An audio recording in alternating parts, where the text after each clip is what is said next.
کہ لڑکا بہت خوبصورت ہے تو لڑکی بھی بہت خوبصورت ہو. ہر ماں چاہتی ہے میرے بچے کے لیے کوئی پری آئے، جبکہ ہماری سوسائٹی میں پریاں تو ہے نہیں.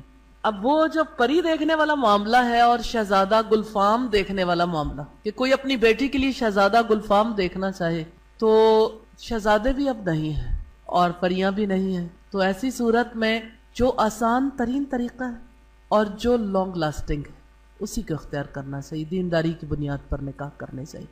باقی اگر کسی کو دین کے بعد کوئی مالدار ہے یا کسی کا حسن و جمال ہے تو یہ الگ معاملہ ہے. رشتہ صرف ایک لمحے کی بات نہیں کہ شادی کے موقع پر جوڑا بیٹھا ہوا کیسا لگے گا، یا یہ کہ دونوں کی شکلیں باہم ملتی ہیں یا نہیں ملتی، یا یہ کہ ایک دوسرے کو سوٹ کرتے ہیں نہیں کرتے. بات یہ ہے کہ یہ رشتہ کس حد تک پائیدار ہو سکتا ہے. تو پائیداری اخلاق اور دین کی وجہ سے آتی ہے.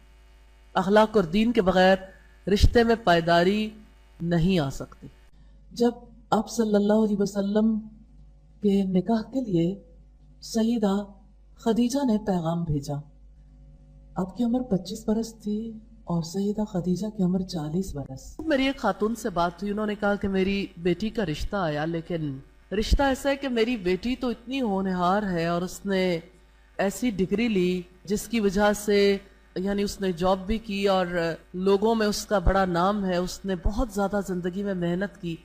اب اگر میں اپنی فیملی میں سے آنے والے ایک ایسے رشتے کو دیکھوں کہ لڑکا صاحب اخلاق بھی ہے اور میں اسے بچپن سے جانتی ہوں، بہت زیادہ اچھا لڑکا ہے، لیکن اس کی تعلیم کم ہے، تو مجھ سے جب انہوں نے کہا کہ آپ اس رشتے کے بارے میں غور کریں تو میں نے کہا میں غور کیسے کر سکتی ہوں، دونوں کی تعلیم برابر نہیں ہے.